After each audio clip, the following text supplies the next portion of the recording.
Pored svega što je Halil izjavio da je neko podmetnuo požar i da je Bulend pobegao iz zatvora, Zeynep opet želi da se vrati svojoj baki u vilu. U tom trenutku se pojavljuje Alper, koji kaže da je to dobar predlog, jer je kako god i on ogladneo, te da bi bilo dobro da krenu. Halil govori Zeynep da će kasnije popričati nasamo. Po dolasku u vilu, Halil skuplja sve zaposlene i svoju porodicu dnevni boravak. On im saopštava da je Bulend pobegao iz zatvora i da moraju da se čuvaju. Songul ovu priliku koristi kao zaštitu za sebe, govoreći da je Bulend taj koji je podmetnuo požar. Gulhan govori Halilu da zapravo on mora da se čuva najviše, jer će Bulend prvo krenuti na njega.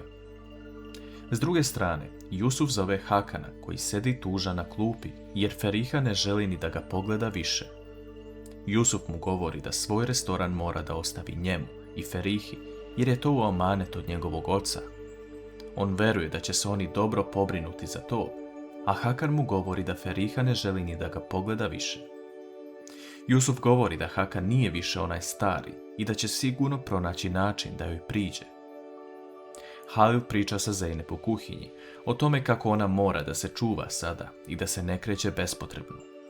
Zeynep govori Halilu kako se on oštro ponaša prema njoj i vidjela je da nije takav prema drugim ljudima i zašto je to tako. Halil govori da je ovo sada njegova odgovornost i da će svakog ukućana zaštititi. Halil i Zeynep se tu malo posvađaju, ali Halil sve ovo radi samo kako bi zaštitio Zeynep. Nešto kasnije, Halil i Alper čekaju hranu u Letnjikovcu, koju donosi Zeynep. Alper je pita da li je ona gladna, na što ona odgovara da ne želi da im smeta. Halil joj ustupa svoje mesto da sedne i oni svi zajedno jedu. Međutim, Alper počinje neku priču iz mladosti, dok Halil i Zeynep ne prate o čemu se priča, već samo gledaju jedno drugo krišom. Alper shvata da je sada najbolja situacija da iskoristi svoj plan, te odlazi u sobu. On zove jednog čovjeka i govori mu da je sve kao po planu. Alper zaključava svoju sobu u vili i odlazi na mjesto gdje dolazi voda za Halilovu farmu. On izručuje opasne supstance u vodu kako bi je zagadio, a samim tim uništio Halilovu proizvodnju. Alper sve to snima na telefon i vraća se nazad. Međutim, u kuhinji se uveče nalaze Zeynep i Halil jer su ogladneli.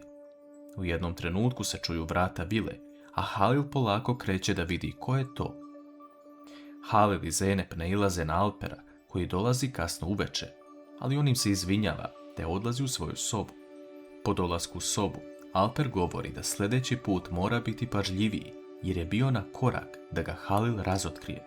Sutradan ujutru, Halil priča na telefon sa čovjekom kojeg je Alper organizovao za poslovnu saradnju. Sve zvuči prelepo i jednostavno, a Zeynep dolazi u kancelariju i čestita im. Zeynep će biti sa njima u poslu kao školovana osoba koja zna sve o tim biljkama, te oni odlučuju da odu na ručak kako bi se sve dogovorili. Halil i Zeynep dolaze prvi na jedno mjesto pored mora koje izgleda jako romantično. Njima se pridružuje Alper koji želi malo da prošeta jer mu se ovo mjesto navodno mnogo sviđa. Međutim, dok se Halil i Zeynep spremaju za ručak, Alper ih gleda pričajući na telefon sa novinarom koji će objaviti kako Halil Firat truje svoje biljke fabričkim otpadom. Da li će Alper uspjeti da uništi reputaciju Halil Firata?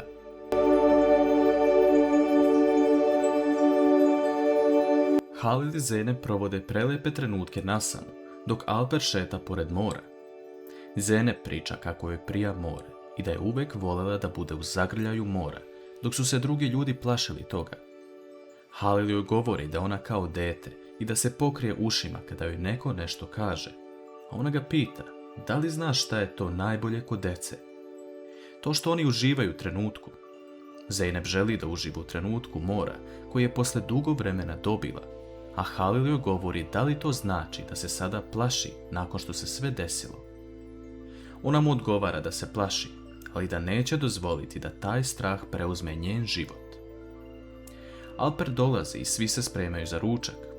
U jednom trenutku Alper navodi to kako je Halil uvek znao da spremi dobru hranu, pa čak i kada je Alper imao restoran. Zeynep pita o kakvom se restoranu radi, a Alperu tada kroz glavu prolaze misli kako je njegov otac dao Halilu da vodi restoran umjesto njega i da ga je to mnogo pogodilo. Alper govori da se sada više ne bave tim poslom i da je promijenio zanimanje. On sada radi kao posrednik između kupca i prodavca nekretnina. Selma i Eren su zajedno na klupici u jednom parku pored obale mora. Selma poklanja Erenu jedan cvet kao poklon za useljenje u kuću, a Eren govori da će ovaj cvet posebno da pazi. Selma ga pita da li je on uvijek tako dobar prema svima, na što on odgovara da je samo takav prema najmilijima. Selma pita da li po to spada i Feriha, a Eren joj govori da je Feriha tu samo zbog Halila jer je on tako naredio.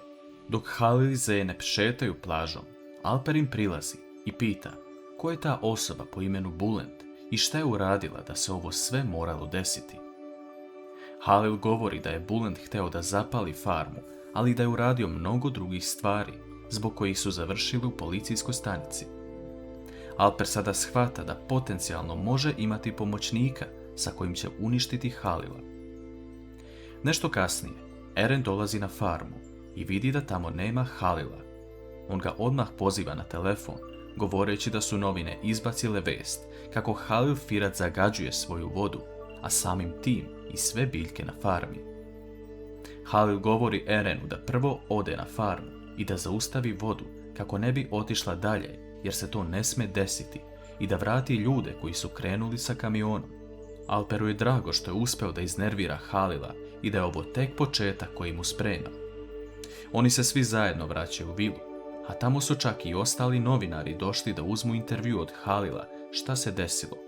Vest da je voda farme Firat zagađena se širi i svi saznaju šta se dešava.